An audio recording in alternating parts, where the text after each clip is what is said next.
It's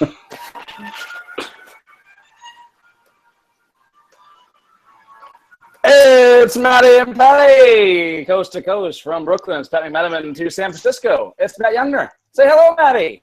Hello, Patty. Welcome. Exciting times to Jurassic Park to fight the Velociraptors. Those fierce Velociraptors from Canada. It's going to be exciting, Matty. Oh, I'm thrilled. Well, welcome to the Cleveland Sports Hour. We are two self-aware but unapologetic homers who spend far too much time watching, reading, and thinking about the Cavs, the Browns, and the Tribe. So if you like the informed, intelligent Cleveland fans' perspective, you've come to the right place. Well, Matty, it's been a long week without basketball for the Cavs and Lil Kev. Poor Lil Kev. Poor Lil Kev. A week filled primarily with film. Yes, the X's and O's, but primarily Richard Jefferson's Snapchat account.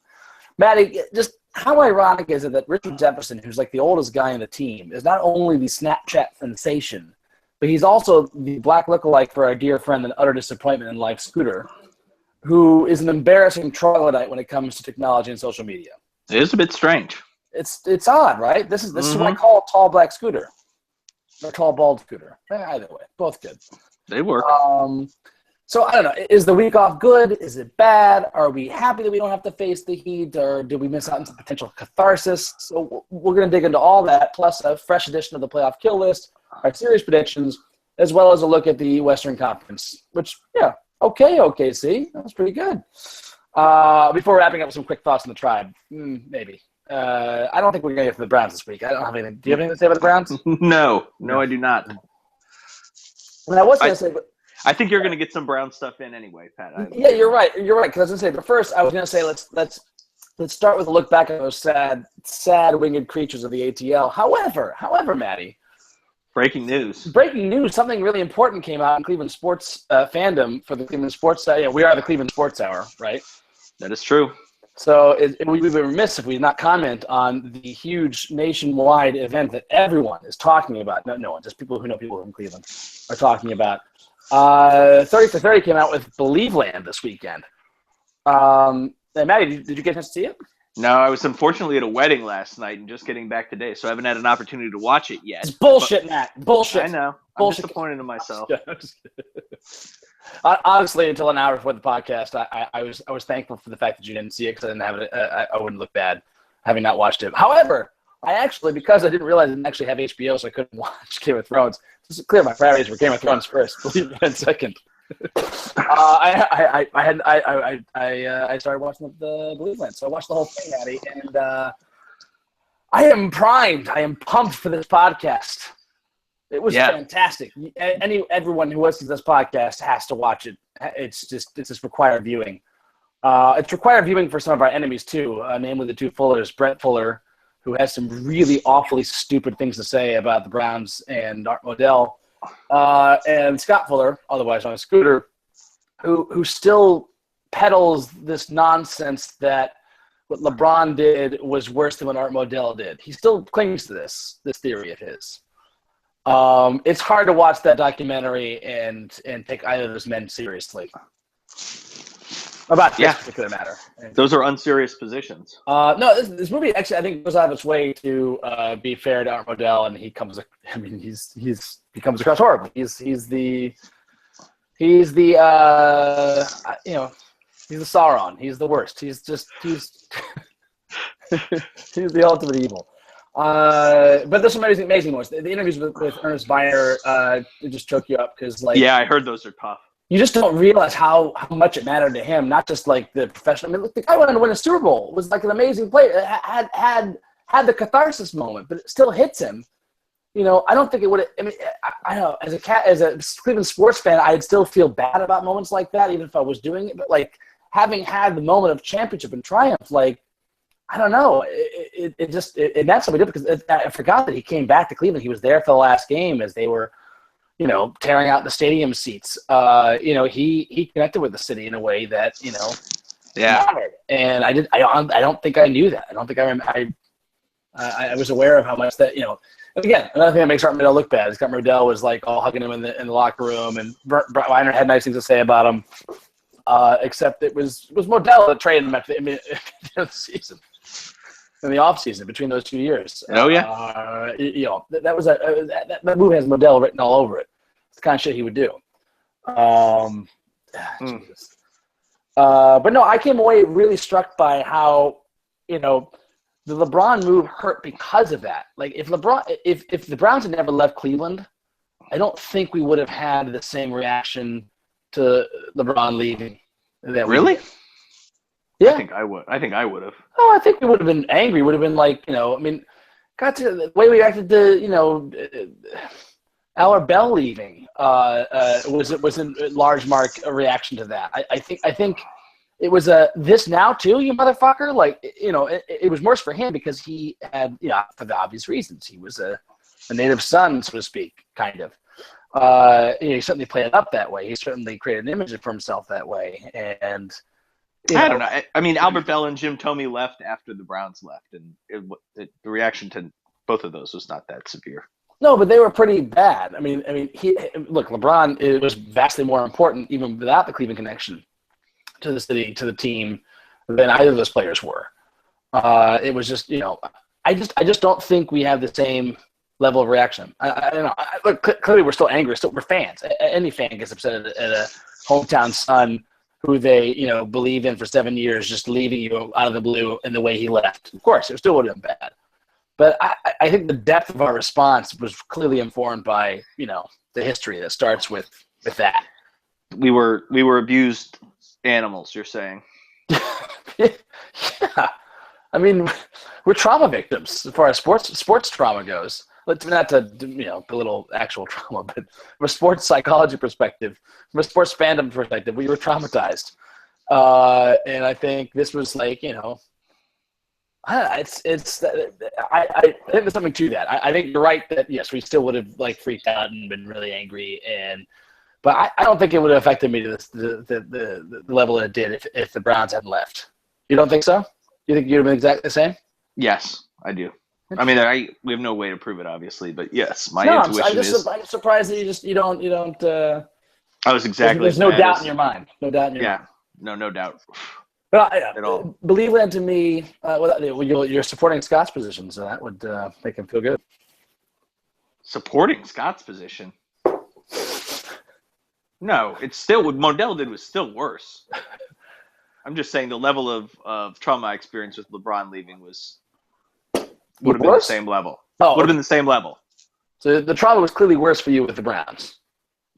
It was the whole team was gone. Yes, I don't know how it wouldn't inform or affect. Yeah, I get it. We're getting into the hypotheticals here that we can't prove. Anyway, but counterfactuals. Counterfactual. That's the word. Thank you. I was going to say double negative. No, it's not double negative. Counterfactual. Thank you. The counterfactuals that we can't really prove or disprove. But I don't know. I find it hard to believe that it doesn't inform the reaction somehow in a way that we can't quite quantify. But everything.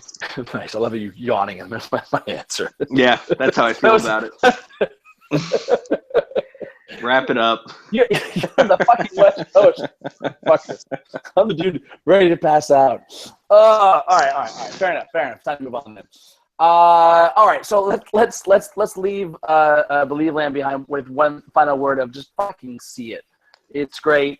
It does a really great job. It's good, decent cameos. The people that they get to talk about this stuff is excellent. A lot of emotional moments, and a few surprises. Do I get to see Bernie? No. No Bernie. No Bernie. That's a little odd, isn't it? They probably want someone who could string, a couple sentences together without slurring their speech. Oh. That's why they didn't ask for me, Matty. Oh, Patty. That's why I wasn't interviewed. Taking shots at Bernie. That's your hero. Not taking shots at Bernie. I worry about him. That's what I do. That's what I do. Okay. But there's a lot of good stuff with Bernie. There's that classic shot of him when he's declaring for the draft in that ridiculous 1980s T-shirt. Oh yeah, the huge slits down the side. Yes, there's a lot of great Bernie 1980s outfits. It's pretty good. It's pretty good. But no, it's just nostalgia the wazoo. And Maddie, they start the song. They start the whole documentary with Bernal Big River. Oh, so they have you from hello. They have you from hello. It's just, bum, bum, bum. Oh boy. It's yeah. Just I would say if anyone's listening to this is not part of a group of friends and is trying to explain to a significant other, a girlfriend, make part of their life, and want to get them prepared for what they're fully investing into, this is required watching. This will explain everything in a short 90 minutes, entertaining 90 minutes. So, all right, with that, Maddie, let's move on to let's first talk some basketball. Let's talk some basketball. Let's start from the beginning. Let's talk about the sad Hawks. Yes. Sweep. Man. Excellent. We own that team. Holy shit. How many in a row? 11? 12? 4 this year, 4 last year, 3 in the regular season. Yeah, 11. It's 11, and then I think the actual playoff is 8. Oh, no, the actual playoff is 12. 12, because the last time we played them in the playoffs before last year was a sweep as well in 09. Exactly, in the exact same second round of the playoffs. Yep. So Maddie, the last time the bad news, Pat, is that's the last time we went 8-0 to start a playoff, and then we got crushed by the Magic. So. Oh, believe me, I've been thinking about that all week long. is that troubling omen? However, this time we are the team bombing threes from every which angle. Oh, that's right. Whereas last year it was the Magic who were going this kind of uncanny hot streak from three. That's true. I don't think ours is PED aided. I don't think. I don't think. In the sense that theirs is kind of proven, ours is unproven. So at least that's that going for it. Yeah. But let's start with that. That's the headline item here. We set records for a series. Well, not quite for a series because we only have 4 games. Our average over the 4 games of the series was clearly a record. Our average, our total for 4 games was a record. Our total in 1 game was a record. Our total over the course of 2 games was a record. We tied the previous record, which we broke earlier in the playoffs, which then the Golden State Warriors broke, and then we re-broke in this series. So it was impressive. The record going into the playoffs, we broke twice. Yes. 3 times if you count like the time we broke our old record, but that doesn't count. Is this a mirage? Are we just getting hot? Are we just launching more? What's going on? It's certainly possible that we will not keep hitting at this rate. But we are a good 3-point shooting team. I don't think that's going to change. And averaging 16 a game might not continue, but we should 100% be averaging 11 or 12 at a minimum. And I think there's a non-negligible chance we can continue to be this kind of 3-point shooting team. Mm-hmm. This is what happens when you have good shooters around LeBron. Like that's what teams have been trying to build to for years and years and years, and he's never quite had it like this. Never quite had it like this. No, I mean, he had some good 3-point shooters in Miami. Yeah, not to this degree where it's everyone. Well, he had some great players in Miami. I don't think he's ever had he had some great 3-point shooters. A couple, but Dwayne Wade wasn't a great 3-point shooter. Bosh wasn't a decent 3-point shooter until the last year or two.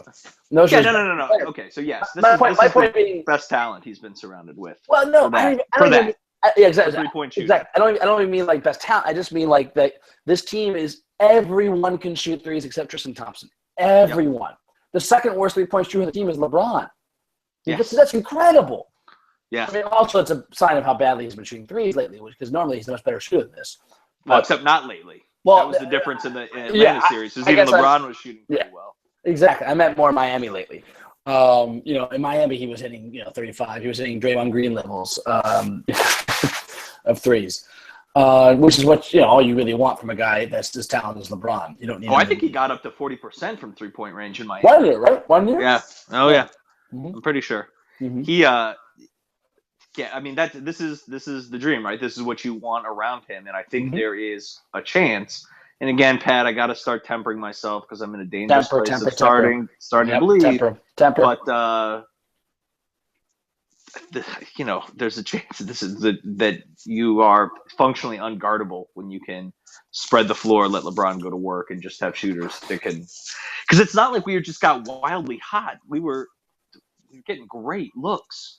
That's the thing. And that's what I was going to say. My biggest concern when I first was, because I had to watch these games on delay a little bit because of my work schedule, and I had to tape the games that I missed. Like I missed in real time the 3-point barrage, and I watched it got unwatchable at some point because it was just repeat. It was like watching the same play over and over again. They would just like allow us to drive in the paint. They would crunch in, overcompensate.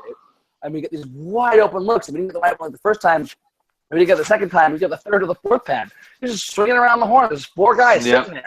4 guys sitting there ready for a 3-point shot, and all 4 that can fucking drain it. It was brutal. If you guys don't follow Twitter, the Hawks Twitter account was just amazing during that game. It's just like at halftime, it was like, boy, take away the 3-pointers. We're right in this. Like it put the Crying Jordan shot on its own Twitter account in place of the Hawks Hawk. It replaced the Hawks Hawk with the Crying Jordan. And a couple other tweets. I actually deleted a tweet at some point, I think, because someone was like, dude, tone it down. Tone down the despair. We can't take this. And, like, they were just done. And, like, that's how I would have felt if I was watching it. I mean, I've been there. We've all been there. We're Cleveland fans. Yes. We've all been there. We've all seen this happen to a Cleveland team in a playoff game, in a regular season game. This was Cleveland dishing out to someone else. It's been a long time since we've been able to see something like that. And it wasn't just us being hot, although it was certainly a part of that. And it wasn't just being lucky, also a part of that. That bounce pass off someone's head that went straight to a 3 from Shump. That was awesome. Your definition of that's your night. When you throw a pass that gets bounced off someone's head, lands in Shump's hands, and he drains the 3, it's your night.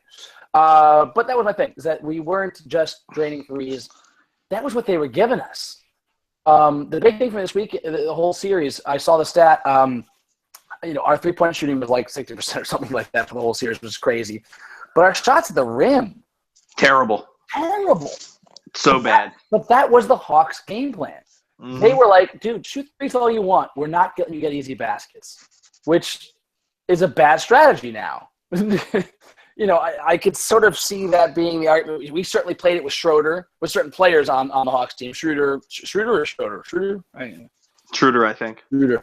Oh, I always get these things wrong.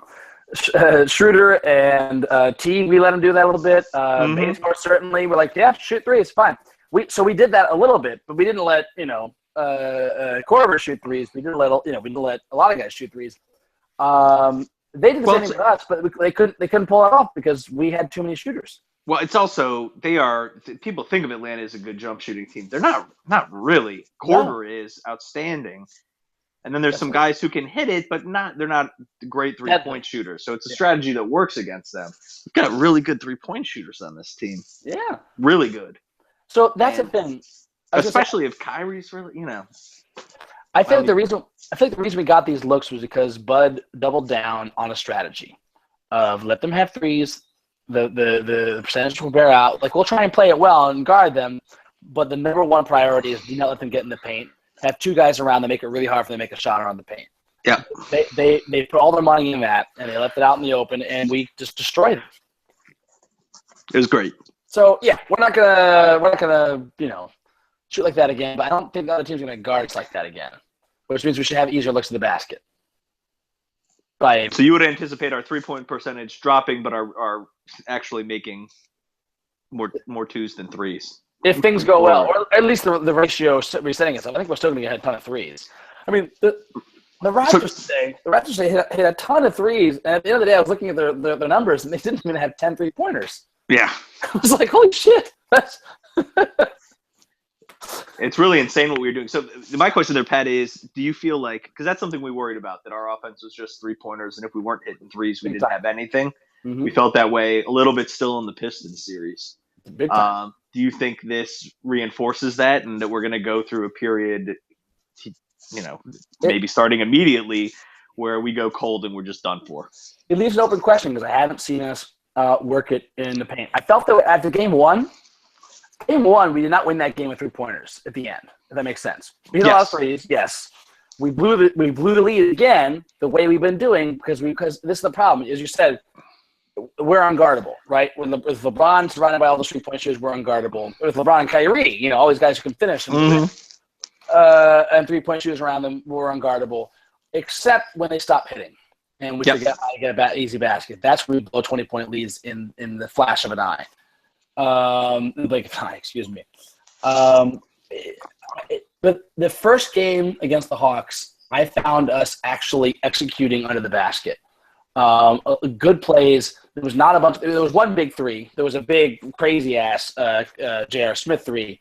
But aside from that, it was all ball movement, getting easy looks in the basket. LeBron being LeBron. So that was one piece of encouragement. And then game 2 happened, and then. Even game three, we had a bunch of threes. Obviously, it was Channing Frye's coming out party, but when he wasn't hitting threes, we were putting the ball, down low, getting easy baskets on the on the rim. I agree. That is a fundamental thing that felt like it changed in that series was that we were getting our looks by doing the things we want to do on offense. Right. And previously we'd settled sort of for threes, either just getting jacked up or coming off of one pass, and it maybe not the best looks ever, but they felt almost entirely to me like it came in the flow of a good offense. Totally. That could have adjusted in other ways if the threes weren't there. Exactly. So I think that's the hope. Yeah. It's not that we just started hitting threes, but that our offense started to gel in a way, and that happened to result in a ton of threes in this series, and maybe it could result in something else if that's taken away from us in the future. Absolutely. That's the most hopeful read. Yeah. No, I agree. Side note, Bill Simmons is bitch, right? Oh, yes. I'm excited to talk about this. Huge bitch. Maddie, what did Bill Simmons say when the Cavs traded for Channing Frye? Wouldn't be that big a deal because Frye's a decent 3-point shooter, but he's not going to get any open looks in Cleveland. It's the dumbest thing imaginable. That's the whole point of 3-point shooters with LeBron is that you get open looks. I mean, that's an embarrassingly dumb thing to say on any level, even at the time. Yeah, it was ignorant. He's not that ignorant either. It was a weird thing. I mean, even LeBron 1.0 in Cleveland. It's the one thing 100%. He did was get open 3-point shots. That's the one thing he did. For sure, you can count on. LeBron James gets you open 3-point shots. That's what he does. Yeah. One of the things he always will do. Just the dumbest shit. So silly. So I pointed this other tweet out to you during the Hawks series. He said on some radio show, I forget what it was. Maybe it was True Hope or somebody's podcast. That team, no, I think he was on. What was he? Coward show. Oh, that's right. Yeah, that's right. And he said that team in Game 2 isn't Cleveland. They're a great front-running team. They're only great when they're up 20 points. That's dead wrong. What the fuck? It's just. There's this weird, am I taking crazy pills? Yeah. I mean, it's like someone's trying to pretend that Cleveland doesn't have the psychosis it has because our teams always blow gigantic 20-point leads. When they get a 20-point lead, that's how you know things are going to turn bad. That's when I start to get nervous. When we get a 20-point lead, I go, okay, now I can get nervous. Now we're going to start blowing it. Because we did. We blew double-digit so many 20-point leads this season. There's so many headlines. We blew 2 15-point plus leads against the Hawks in the regular season. We ended up pulling it out. Oh, those. I was thinking of the Dallas game when we had two different 15-point leads and blew them in the same game. Yeah. But against this exact same team, we blew them multiple times. We still pulled it out. We blew it in the first game. Yeah. The whole what? Just unbelievable. Ugh, unbelievable. No, it's pretty silly. He's doing a lot of talking now about how Cleveland fans are getting mad at him. Well, and I don't think he knows what it's. He thinks it's just we're mad for the regular reasons that we're mad because of the futility and whatnot. But no, I'm mad. The ignorance is making me mad. Bad takes are making me mad. Either he's not nearly as because clearly he has a lot of good things in his name in terms of building up Grantland, which is a great publication, 30 for 30 series, obviously for Cleveland, so extension of that. He's got a lot of good things going for him. A lot of really smart people that I respect speak well of him. He was a fun writer, but either he's a complete asshole that is intentionally baiting us, which I think is actually what's happening, or he's the dumbest motherfucker who's this successful in sports that I've come across. Well, that's. I'm already backing up. There's a lot of dumb motherfuckers really successful. Yeah, I was gonna say that's a dangerous thing to. A lot of dumb motherfuckers that have the cachet of being the thinking man's fan, sports fan, writer. I mean, this is the worst fucking takes. Just ignorant as shit. So he had another that didn't. It's not quite to that level, but that I disagree with and illuminates a larger point. I think, which is. He's talking about he's like, I don't know how good the Cavs are. The East is so terrible that I can't quite determine, I can't figure it out. And that compares to OKC, who just had that incredible win against the Spurs, right? But honestly, I mean, I think the Pistons and the Hawks are better teams than the Rockets and the Trailblazers.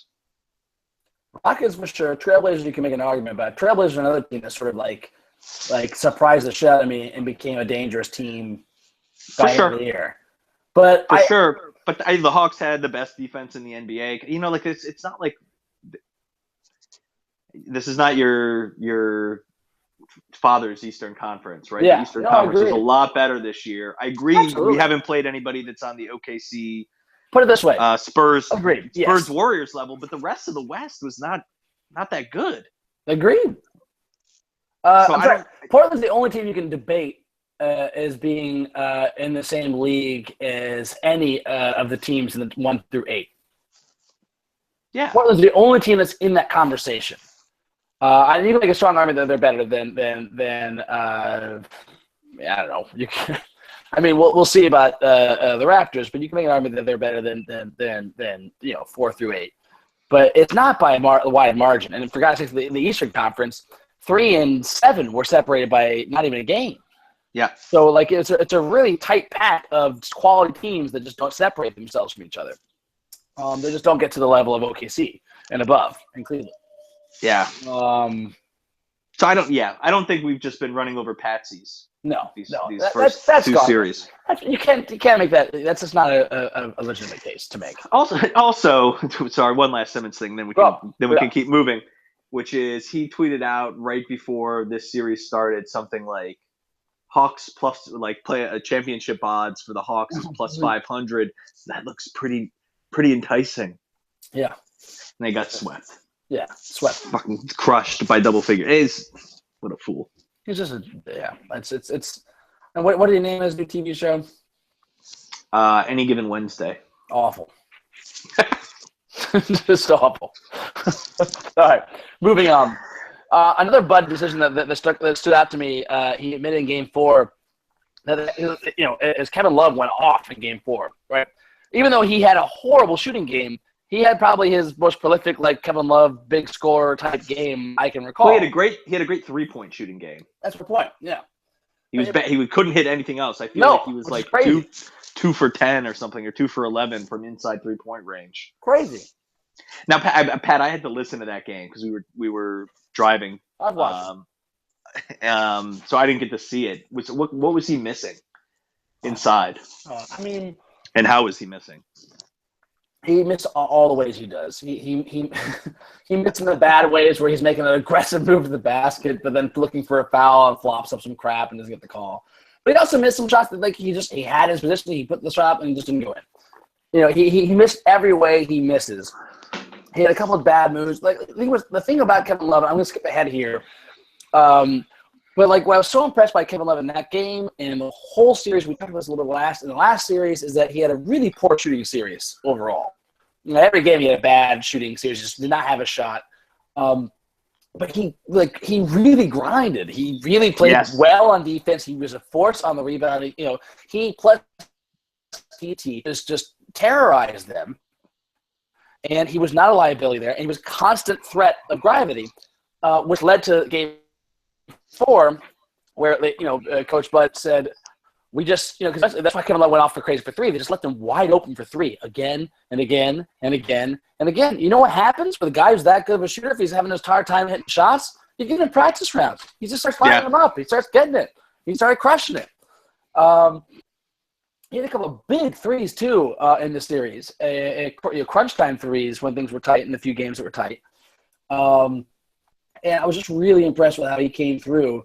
And I found it fascinating that Bud, made that call of like he said literally we decided as a team to make Love beat us.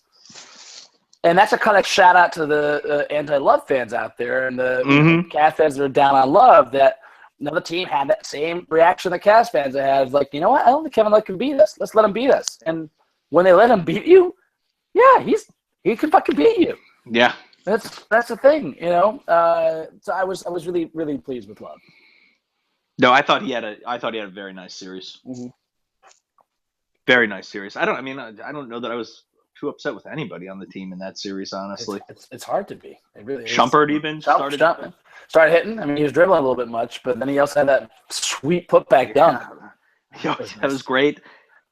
Shooting a little bit better. I really want him to start existing in a world where it's only spot up threes and he can take no more than 2 dribbles at any one time. But there was one nice moment, I think, where I think it was Jason Lloyd was watching in the locker room, and TT walked up to Shump, and he looked at him and was like, "Shump, are you still fucking looking at that putback dunk?" Like Shump was still watching replays of his own dunk. He just like the shit-eating grin, like, yeah, man, of course. That's so funny. Man, if I had a dunk like that, I'd fucking watch it over and over again. Again, when I look at the Cavs, for me, a theme from my Cavs comments is going to be the legacy of David Blatt. Whether this was Ty Lue's strategy all along, David Blatt went with it, but it was a hallmark of David Blatt where he would just like, we're going to give you this, and even if you're crushing it, we'll let you keep having it. We are fine with it. Teague last year, Teague burned us a bunch of times, but we would just like sag off him 5 feet. No, yeah, go ahead, shoot, please. Yeah. Shoot. Don't drive, shoot. That's what we want you to do. And he would, and he'd play right in our hands, and we won the series. A couple times he would say, I was like, why are you leaving wide open? Our friend Versteeg was like really upset about it. Kyrie was a little bit upset about it in the first. I mean, you're getting into what this year's strategy was, but Kyrie had even bothered him after that first game. Yeah, exactly. The Schroeder was just like lighting us up, but we know he's a fucking 30% 3-point shooter, something like that. Yeah. He's terrible, and we survived the first game, came back to earth. Yeah. It's a series. You might lose a game because of it. You and you have to be willing to do that. The discipline we showed under Blatt showed again under Lue. The other thing I was going to say, I'll just get my Blatt stuff out of the way. Have you noticed this phrase you keep hearing the Cavs saying in a lot of quotes? They talk about how the ball has energy. Yep. Have you seen that in quotes? That's a Blatt quote. Yeah. It's a Blatt quote. Yeah. He started at the beginning last year. I remember there's a big quote about what he says. That's why he talks about ball movement. When you move the ball a lot, it has energy. It goes in. They all say it. Lue says it. LeBron's been saying it after Blatt left. Although I think actually Kyrie was saying it before Blatt left. I remember seeing that, thinking that was like, that's why I was surprised. I thought like, oh, yeah, this is buying of the coach. It's like that line to me meant buying from, Coach Blatt. But it's like this is, in a way, a lot of, this is kind of Blatt's team in still a way. I mean, that's what I find not being so implausible that Lue actually was a good guy and a good soldier and did like Blatt and did support him. He just was like, Blatt was terrible with people. I think that's real. Did you see all the stuff about Lue not sign? Lue has not signed the contract extension that I thought he signed. Exactly. I was convinced that had happened. I think his whole thing is I don't feel right doing that to to Blatt. Like I want to wait till the season's over and then we can have that conversation. Like I think I do believe that. Everything that Blatt said about Lue in particular, Blatt has never said one bad word or suggested word about Lue. In fact, gets really defensive and like there's something there. That's why I always said like it felt like Blatt was always a good guy. He just was like a fucking dick to work for. I've had some of my favorite bosses were the biggest fucking assholes in the earth, but like now that I don't work for them, I love them. Like and I say nothing but great things about them because like they are some of my favorite people. I learned so much from them, And I feel like this team has learned a lot from Blatt now that he's not here. But I think that's the thing. Whatever happens to this team this year, that Blatt deserves part of the credit. I think that's something to be sure. For sure. Some of the records he deserves credit to. I don't think you can vote coaches' playoff shares, but if you could, he would get voted one. Totally. How about TT in this series, Matty? Very impressed with TT. Even through his haka. He held his own through the haka. He's fine. You're hitting one every time. That's all, That's all you need. It's a point per possession. I think that's fine. And he's better than that, actually. He's 60%. I don't see this being a real threat going forward. As long as you get 60%, haka's not a good strategy. It's a good strategy in burst. It's a gamble strategy in burst, right? Well, and it's maybe a good strategy if the alternative is we're hitting 3-pointers at 60% clip, right? Then anything you can do to slow it down is probably worth it. Right, and then you're desperate. But getting 1 point per possession is amazing in basketball, right? Yeah. Right? That's amazing. The thing is, when you get into small sample sizes, you might be able to pull off a double miss from TT. So that's the strategy. Like it's just the odds are in our favor here. So I'm not worried about that in the least. But no, you really have to be a Drummond Jordan level free throw shooter for it to make a lot of sense. That's why it's a strategy that only really affects a few guys. I wish I kind of looked this up, but I read somewhere, Matty, that Al Horford did not have a single offensive rebound the entire series. Whoa. This might be one of those apocryphal things that somebody said on Twitter that I just took instantly. Even there was one game in that series where they absolutely killed us on the boards.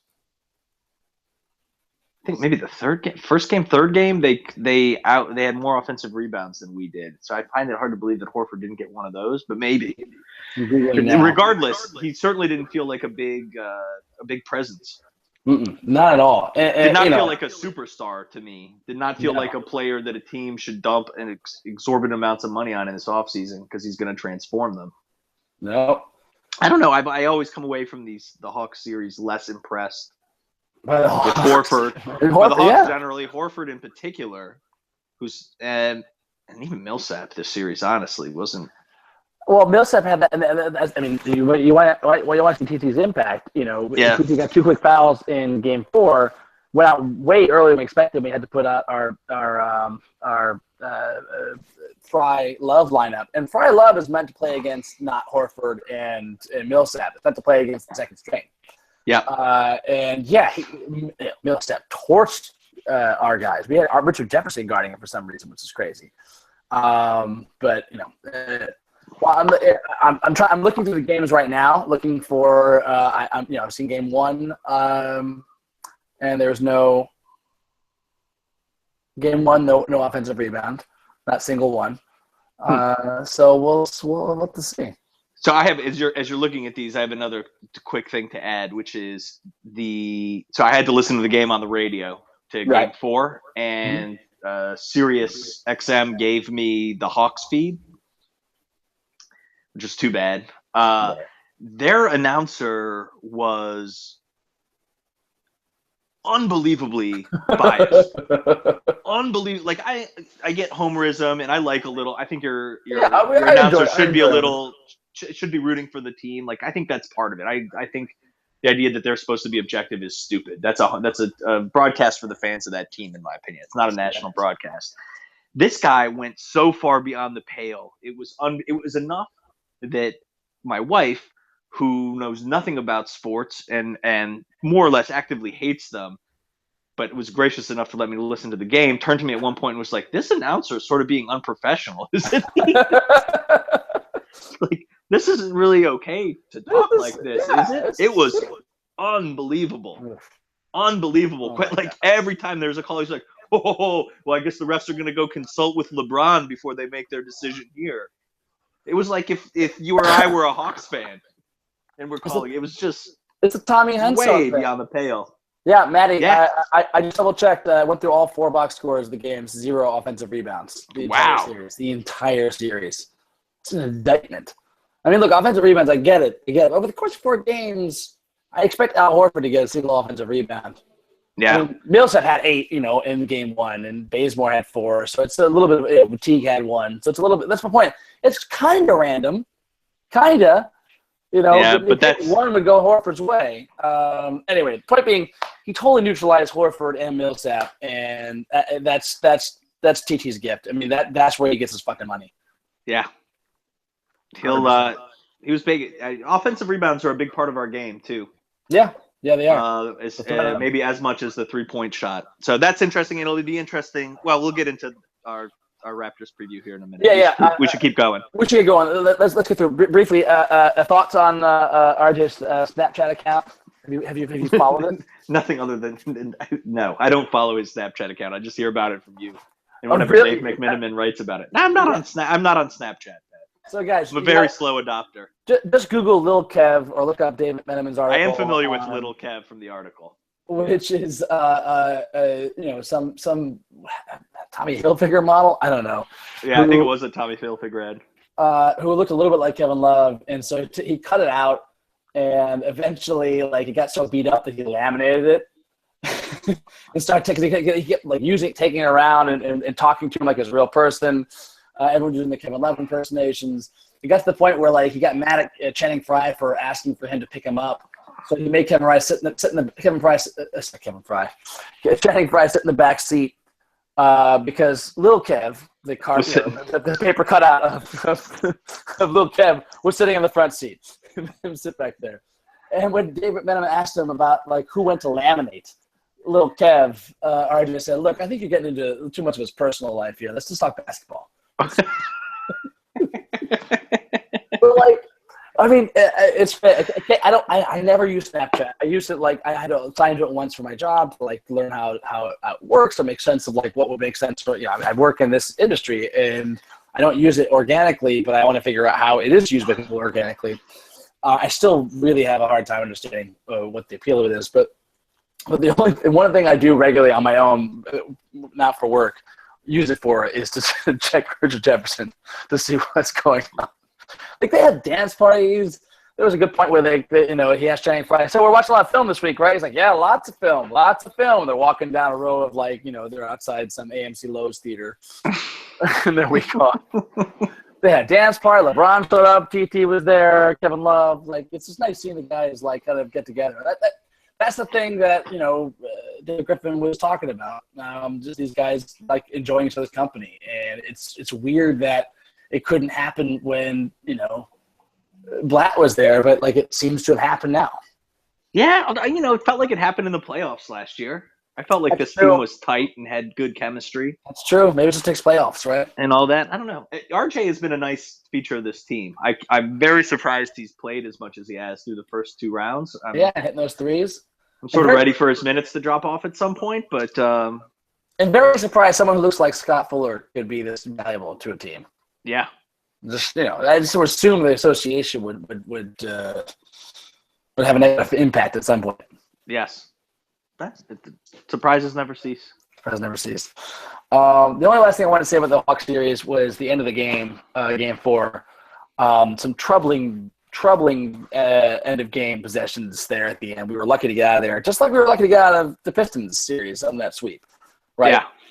It's by the end of the series, we had some bad habits happen. LeBron did his I call it my major league moment with Willie Mays Hayes, where he was just jab stepping a step inside the 3-point line, trying to draw a clock down, and we couldn't just run a play.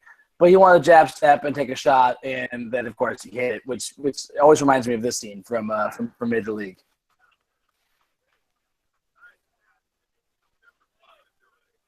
I don't know if you can hear that, Maddie. Did you hear it? I did not. Which one? That's what after Willie Mays Hayes at the basket catch in the outfield, and he comes back, and Lou Brown says, "Nice catch, Willie. Don't ever fucking do it again." Yeah. I'll splice that in. That's how I feel about LeBron shots like that. And of course, he did it again at the end of the game. That was the next possession, right? Next possession. I mean, he redeemed himself, but Jesus, that was the worst. That was terrible. No, I don't. Yeah, we got away from that. What happened? We were doing so well. Sticky was so happy with all the out of bounds plays and all the late game plays we went. Anyway, we can get away with that shit against the Hawks and the Pistons. We can. That's true. That'll burn us in another series, though, for sure. We might be able to get away with the Raptors too, but let's not count our chickens yet. Correct. All right, so we are up against the Velociraptors, Maddie. So crazy that's their name, isn't it? I know. Mid-90s Jurassic Park fever, out of control, and still living with it 20 years later. It struck me when somebody was doing a variation on the Game Blouse's Chappelle Show skit thing with Prince saying "Game Velociraptors," and I just started chuckling. I was like, "That's the fucking name, Yeah. Velociraptors." So crazy. So I'm going to call it Velociraptors from now on, Maddie. That's obviously the theme of the podcast for today's. Oh, all right. So Velociraptors. Maddie, let's just get right to it. 45 minutes in. Let's get right to it, Maddie. Let's not waste any time. Patty, let's waste a little more time and talk about if did anybody else end up on the kill list for the Hawks. I deeply apologize. That's all right. This is a good transition to who else made it to your kill list? I'm not sure who jumps out to me. Schroeder was on there. Teague.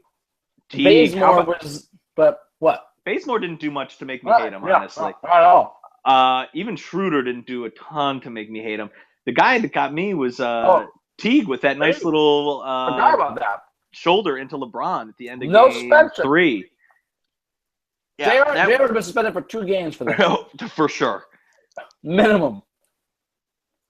That was I was surprised they didn't throw him out of the game just to set the moment. And also that gets them off the hook for suspension too. Exactly. Take him out of the game now, last 2 minutes, no big deal. Game's out of reach. That was really it was bad for fishing, not Chuck. They should have ejected him for that. They should have just done that. I was so surprised that JR sprinting over to help LeBron out from the stands was not him sprinting over to just destroy Jeff Teague. I was like, oh no, JR, don't do it. Personal growth. You're coming from a good place here, but don't do it. Personal growth. And can we just talk? Can we just talk about JR for a minute? Yeah. Just he was so great. He was so wonderful. He's my favorite. He was so good. I love JR. Oh my God. So Teague jumped. I think he was at the top of the list for me. I don't know that anybody else. Chris Humphries, I started to hate a little bit. Yeah, for sure. Why? He was playing better than I wanted him to play. Right. Yeah. He didn't really do anything. He was just hitting some threes, and I didn't like it. Yeah, I know it's annoying. I started saying mean things about him to myself while I was watching the game by myself. But Teague was already on my kill list, and Teague definitely tops the kill list for me for sure. Yeah.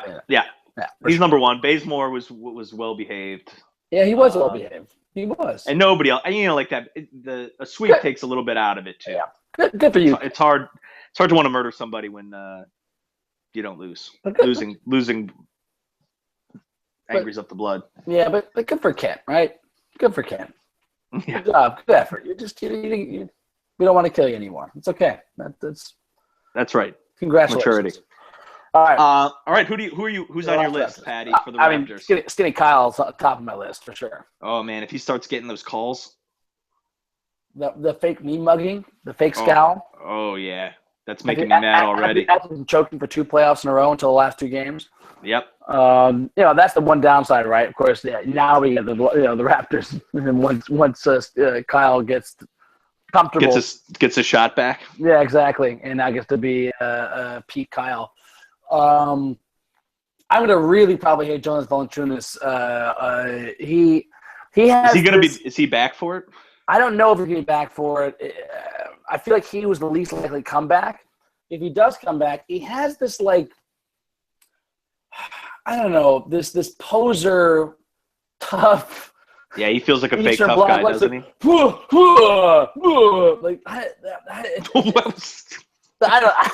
I'm trying to make the sound that conveys the face. That's the kind of just like how dare you? I am a strong man. I have a beard. I am tall. Whereas God bless our tall giant Mozgov, who's just not even in the rotation anymore. But he never did that shit. He was just a dumb fucking giant who would just destroy people without even knowing what's happening. Yeah. He'd upset about stuff. He'd complain, but when people get into space and get upset, he's just like, you're a fucking tiny person. Yeah. He just did not care. Whereas Jonas would get offended by smaller people, banging into him, and it's like, just dude, you're a giant. Act like it. So I probably will hate him quite a bit. Bismack Biyombo, is he gonna make you mad? I don't know. He didn't upset me in this. I feel like he did something. Did he do something in the regular season to upset me? I can't remember, Maddie. Did he? I don't think so. So He gets upset There's about actually a things. lot of guys that aren't terribly hateable on this No, team. they're a lot like the Hawks in this regard. Yeah, Luis Scola can get you, but he's Oh, not really playing so much anymore. So I don't know if he's going to see enough minutes to get there for us. Rico Suave. Yeah, that's the one. Yeah, no, I fucking hate him. God. But yeah, I haven't seen him on the court for ages. And No, Rivas he's Vasquez is long gone, right? correct. Yes, he's gone. But like I fucking hate Corey Joseph, I don't really hate No, I love DeRozan. Corey Joseph. DeRozan is like, dude, yeah, just keep your whole game is 20-foot jumpers. Like, Yeah. this is entire. I'm basically most about the playoffs, and it's frustrating. and free when he hits throws. them. And free throws, yes, driving to the basket, not making layups, and getting hit. But like, So if he starts getting calls like Lowry does, that could yeah, that that's could make me and angry. that happened in this game. The last game, game 4 today game 7 against the Heat. They had like 20 free throws, the Raptors, in the first half. Yeah. Garbage. So like Yeah. that's going to watch out for is they're going to get games like that, and it's going to be hard to beat them when they got those kind of calls. Yeah, if their two guards are hitting shots and getting calls. Mm-hmm. Because That's Kyrie, for some reason, can't get the calls that DeMar fucking DeRozan gets. Yeah. The LeBron fuck? can't LeBron get the can't get those calls. fucking calls. What the hell's going on? Like, those two are way better, the both of them, at getting to the rim and finishing. Yet they don't get as many calls per drive to the basket. Like, No, it's a weird thing. Maddie, we're gonna have to do some research. I know I've seen the number out there, but like LeBron, at least, Kyrie's high up in the statistic in terms of like the drives to the basket and fouls per drives to the basket. Like there's some metric for this. Mm. And free throws is like really drastically low, below like the fuck. I'm gonna say something that's gonna give Stinky delight because I'm gonna say something that sounds stupid from a statistical standpoint. But Nice. when you aggregate those numbers and they get into a long line and you kind of like just to smooth out the variations. There's a word for this, and I can't remember what it is. I don't know what you mean. Fuck. Anyway, there's something magical and statistical that will prove how LeBron's hosed and how Kyrie's hosed, and I'll prove it next podcast. Right. I can't wait. And I'll learn what this word is. Remember it. Anyway, yeah. So it's Kyle Lowry for me and Jonathan Valanciunas. Is there anything else? I mean, somebody I don't. Ross Patterson. I don't hate those guys. No. Somebody will emerge though. This is what I say every time, Patty. You don't have to worry about somebody getting on the kill list. They'll get there. Patterson is, I think, my sleeper. Ooh. He's a good rebounder. He can hit the three. He's surprisingly he'll surprise you, right? He'll come out of nowhere and surprise you with games. Yeah. He could hit some big threes in a game that would make us real mad. Yep, real mad. But these guys aren't dicks, so it's It's Canadians, man. Can't hate them. It's hard to hate them. All right, before we get to our preview, I want to just do a quick detour into the Western Conference, Matty, if that's all right with you. Sure. So Oklahoma City beat the Spurs, which I don't think any of us expected. Did you? I was not surprised that it was a series. I think I thought San Antonio was going to win, especially after game one. After game 1, yeah, Jesus. I mean, that it would go 6 or 7 would not have surprised me at all. I think I would have predicted it, but I was very impressed with the Thunder. But one thing I'm really happy about, and I might have to start wearing my jersey again, playoff Dion, man. Showing up, huh? Waiters Island. It's no longer the place where Dion sits waiting for the ball to be passed to him. Yeah. It's exciting. I think I'm happy for Dion. I'm happy for Dion. OKC is going through a similar revelation that the Cavs went through. They're coming together in the playoffs and suddenly becoming consistent on defense. They are an athletic, physical team. Steven Adams has been a revelation the same way that I think Mozgov was last year for us. Although Mozgov was good for us from the get-go. I'm going to skip ahead here and just say we always would say we'd rather face San Antonio than Golden State, but would you rather face Oklahoma City than San Antonio in the finals? Yes. Kind of a yes for me too. But again, the team we handle in the regular season is a completely different team. Agreed, but the Raptors saying we can handle the Cavs. We beat them twice in the regular season. We got them. I think Pete Curry is terrifying enough that you get away from him if you can. No, I'm not saying Golden State. Yes, obviously either of these teams. Oh, sorry. San Antonio. San Antonio go or Oklahoma City. Or OKC? Yeah, then I think San Antonio you'd rather face.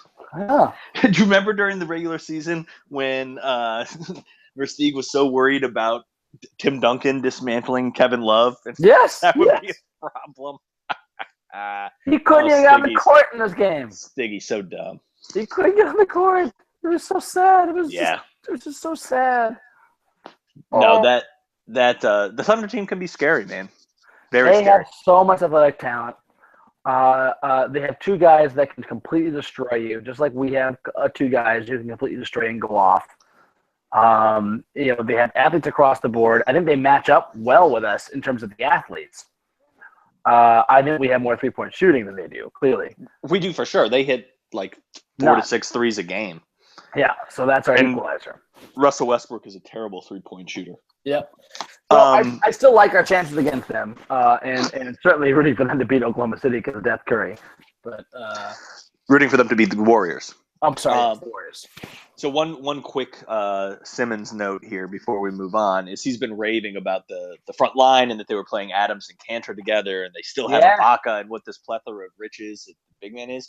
The same guy who consistently says that KD should be playing the 4 in the new NBA and that the Cavs roster, they have too many 4s. The Cavs roster he is critical of because we have Mozgov, we're paying all these guys, Fry Thompson, Mozgov, and Love, when we really can only play one of them at a time because LeBron should be playing the 4. So the exact same, it's pretty much the exact same thing that they've got going on in Oklahoma City that he loves is what we've got going on in Cleveland, which he despises. Why does Boston hate Cleveland? We've done nothing good things for them. I don't know. Yeah, seriously. We gave them their coach, their awesome coach that is now like a Hall of Fame coach. We gave them the World Series. Yeah. I mean, what we've rolled over many times. What else do they fucking want from us? It's very strange. Bizarre. How about Kevin Durant just dismantling Kawhi? Yeah, that was impressive. That was crazy. And that's where like the shooting really gets you, and that's where KD separates himself from LeBron. I don't mean like in a all around standpoint, but that's where his game is different and is different to guard, different to stop. But when somebody gets hot like that from outside, a la Steph, it's terrifying, and you can't do anything to stop it because the guy's 6'10" who can shoot like that in rhythm. Oh yeah, there's absolutely nothing you can do. Yep, if he gets going, he's scary. So that series is going to be super interesting. I'm excited. Honestly, having watched how San Antonio play Oklahoma City, I do prefer Oklahoma City playing San Antonio. You too? Or would you have rather, obviously like, Oklahoma City won, so clearly they're the better team. But like, going into it, I would have thought San Antonio was the better team to beat Golden State. Yes, I do not think that anymore. It's clearly the Thunder. OKC was always had the more athletic, more energetic team. If they're good enough to beat the savvy team like this, the Spurs, fucking A. That's the team you want. You want them to drag out, beat down, hopefully like just stress the shit out of the Warriors, and Yep, and they never beat the Warriors during this. Tough.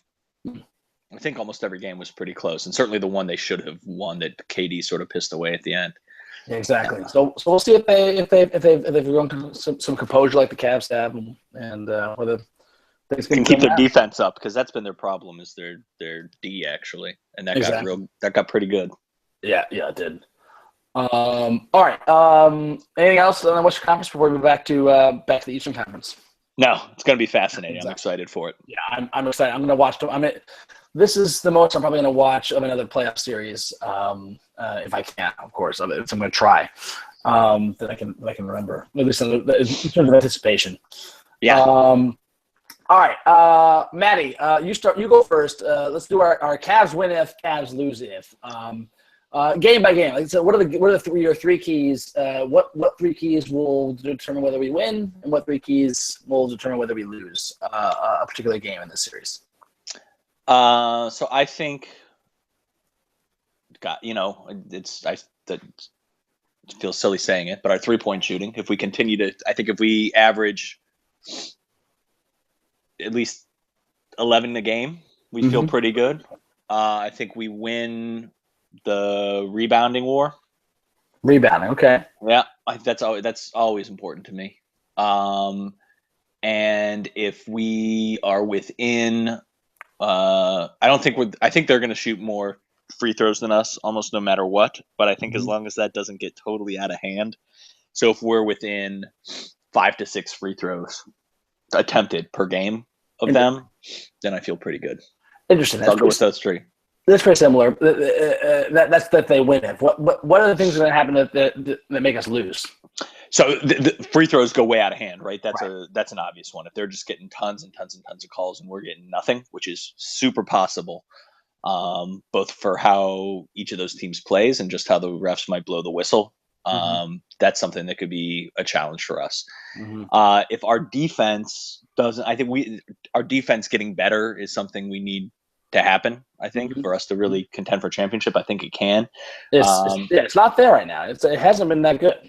Yeah. So if that continues apace or worsens, especially on the perimeter where they've got guys that can be tough to stop. So I think if they're just blowing our perimeter D, that's a problem for us. Yeah, mine's fairly similar, different emphasis. Threes obviously starts the thing out. 3 parade continues. That's a big key. In my general arithmetic is if we get 2 out of these 3, we'll typically win. So we'll win if we get 2 out of. We keep hitting tons of threes. I don't know what the metric is, but if we're bombing threes and it's going well, we're not going through huge droughts. If we go through a huge drought, even if we get 11 threes, Maddie, but then we just stop hitting threes the rest of the game and we lose below a 20-point lead. Right, and that's all we're shooting. More importantly, if the offense bogs down in such a way that we're hitting that many, but yeah. That's the big key. But if we keep crushing threes, my second factor is if we can do what we did against the Pistons. The Pistons and Raptors are very similar in the sense that their entire offense is predicated around pick and roll, getting penetration into the basket. And they also have a big man that can play. They can post up. Right. Those are the 2 things they have. And I was watching them play today pretty closely, and that was their entire offense aside from the fouls. But that's also how they get a lot of fouls, right? Transition, sure. Defense, this, but when they have a set offense, they have no offense. Their only offense is these pick and rolls, and it's really dumb and bad offense. So if we can find a way to slow them down the perimeter, that's number 2. They're done. The third thing is we can maybe lose on one of these 2 things, but the Raps might shit the bed. The Raps have been shitting the bed throughout the playoffs occasionally. Yeah, they've been in so many rock fights this playoffs. It's unreal. It's it reminds me of the Bulls series. The Bulls can always shit the bed for long periods where they just stop making offense. Last year's Bulls. Yes, that's a very good analogy. I feel like we have the exact same scenario here. The Raptors we can still play like shit, and the Raptors can still shit the bed, and we'll still win. Yes. So I put them as one of my 3 will win if they shit the bed factors. That's a really good one, actually. Yeah, we'll lose. I think I agree with you on all these things. The reverse of my first 2 items that we get cold from 3 and we do not replace it with interior basket, easy baskets into the hoop. Fine, if we start going cold from 3 and we keep shooting them, which may be the right thing to do. We're good shooters. The odds will turn around, and we'll that's what we basically did against the Hawks. We did get a lot of I'm kind of contradicting myself here. I was saying earlier that we got a lot of easy hook looks into the basket, but a couple of times, especially in game 3, we just kept with Kenny Fry, we just kept bombing threes because they were open, and they started going down, and then so they got close, they got a lead, then we just came right back because we started bombing threes. So I don't know if that's that clear, but I need to see that those looks into the basket. We'll lose if we let Kyle Lowry and Corey Joseph just fly to the rim at a whim. And the third thing is, if Lowry and the Raptors get the 06 Wade finals treatment. Yes. That scares me. If 2 of those things happen, the perimeter plus Lowry or Lowry plus the threes going away, any of those combination of threes, 2 of those things go wrong, we're definitely going to lose. Yeah. Those are my 3s. Yeah. All right, Matt, what are your predictions? I still feel good about this. I mean, the Cavs are the better team here. The Raptors are lucky to be here. Mm-hmm. Honestly, they could have lost either of those series coming into this. Yep. I'm going to say I think the Cavs got a little lucky winning games in each of those their sweeps. Another sweep seems unlikely to me. I think we're due for one. So I'm going to go Cavs in 6. Cavs in 6. So we got lucky in one of those games. So that counts to 2 games to Raps. I'm going to go Cavs in 5. I'm going to be a little cocky. I'm avoiding cockiness at all costs. I'm trying to get into fatalist standpoint here, Maddie. If it's meant to be, it's meant to be. If we lose to the Raptors or we can't beat them in less than 6, well, whatever. 6 is not embarrassing against the Raptors. I'll be fine with Cavs in 6. Put it that way. If we can't beat the Raptors, Maddie, who gives a shit? No, that's true. That's sort of why I'm like, I'll get mad during the series. When the series is over, we lose the Raptors. Right. That's team shit. I will be very upset if we lose this series. Oh God, yeah, I'll be upset, but I will immediately shut it down and become emotionally unavailable to everyone. Anyway, yeah, I think the Cavs have it, and then I'm trying to be a little more bold in my predictions. I'm trying not to add the Cleveland layer to my predictions. Oh, I'm not there yet. Yeah. Well, no, my Cleveland layer, I'd say Cavs in 7. That's how it always, and against any team that I didn't feel confident about, I would say Cavs are going to lose. That's my thing. So even saying the Cavs are going to win this series is like optimistic for you and me. That's true. But to be honest, this team should win this series in 5. This should. I think you're right. Yeah. I'm not going to predict it, but I think you're right. I'm with you on that. I would not be surprised to see this series go to 6 because this is Cleveland after all. All right. Briefly, Tribe. Any thoughts on Tribe? Man, they're trying to get me revved up, and then they had the sweep of the Tigers in Detroit when we were sweeping the Pistons, and we were all fired up, and then they lost 6 in a row to the Twins or 5 of 6 to the Twins and the Phillies. Then they came back and took 5 of 6 again from the Tigers and the Royals, and we were feeling good, and they just dropped 4 of 6 to the Astros and Twins. They're frustrating right now, but I still feel like they're hanging around. And they could bust loose. Yeah, we're right around 500. So game over 500, I think. We are exactly 500. Exactly 500 now after today. But it's so confusing because I can't keep track of who's with my team. Kluber's back? No, maybe not. He was crushing them now, and now he got dinged again by the fucking Twins. Why can't we stink against bad teams? What the fuck is going on? Yeah. We play really well against the good teams, the Royals, the Tigers. Then we start losing against teams that are like below 5. It's very frustrating because the downside is we played a lot of bad teams in the beginning. This is what could haunt us. Yeah. And didn't get those wins. Yeah. So we haven't played ourselves out of anything yet, but those losses are going to sting conceivably come September. And then Trevor Bauer is now back, man. He's been great. Yeah, he's looked good. Frankly, he really should have only given up 1 run today. He gave up 3, but he had 2 calls that were like right on the edge. And I'm of the mindset that like an umpire that's going to let 2 calls that are right on the plate for strike 3 go one after the other. Like that's just a bullshit thing to do. I just feel like I don't know. You got to reward the pitcher that's that close, and it was they were both incredibly borderline. And he called strikes on those pitches before. I'm like, you don't do that shit to a pitcher. The guy's hitting the spots. Like to do that twice in a row, 2 different spots, he's nailing them, and they're just barely off. And the point was he right. That would have been strike 3, out 3, and then he gave up back-to-back hits, and that's how he gave up 2 runs. Yeah. And you could tell because Bauer was starting to walk off on one of them. The minute he did that, he threw the pitch. It was called a ball. I started to walk off. I was like, "Oh shit, this is going to end badly." No, you know how that goes. Because the umpire's going to get a dick, which he was, and then Bauer's going to get angry because Bauer is not mentally stable, and that happened. But otherwise, he had one solo shot, and he was just brilliant throughout the entire game. So it's really encouraging to see him that way. But then Brantley, he's back out again now with a shoulder injury. Yeah, it seems like they got him back a little too quick. I don't think this is a long-term problem. Yeah, it seems like it doesn't seem like they're just really being cautious with him now, but we need him back. There's no doubt. Yeah, that's the one thing about this team is that we don't have the luxury of having any of these key hitters out. Like we need all those guys to be in. Yeah. Yankee, Kipnis, Brantley, Totally agree. Santana. We need those guys. We can't. I mean, hell, even Gomes. Yeah, Gomes has been rough.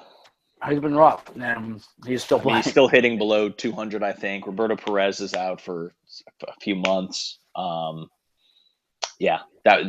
need Gomes to come around and start hitting again. Big time. So I still feel good about the Tribe. I mean, they're not getting my full attention right now, obviously. But I'd whatever for. I want them. It'd be great for them to be in a place to make a run come July when we'll have more time for this, Matty. All righty, Matty. I think that does it for us. You should get to bed because I think I've counted at least like eight luxurious yawns for you during the podcast. My apologies. We were at a wedding in Napa last night. So remind you, you're on the West Coast. Tired. It's past midnight here on the East Coast. It was the wine making me yawn, Patty, not you. Don't worry. Your takes are as fresh as ever. Don't patronize me, Matty. It was me. All right. That is it for the Cleveland Sports Hour. Until next time, this is Matty and Patty saying, "Brr."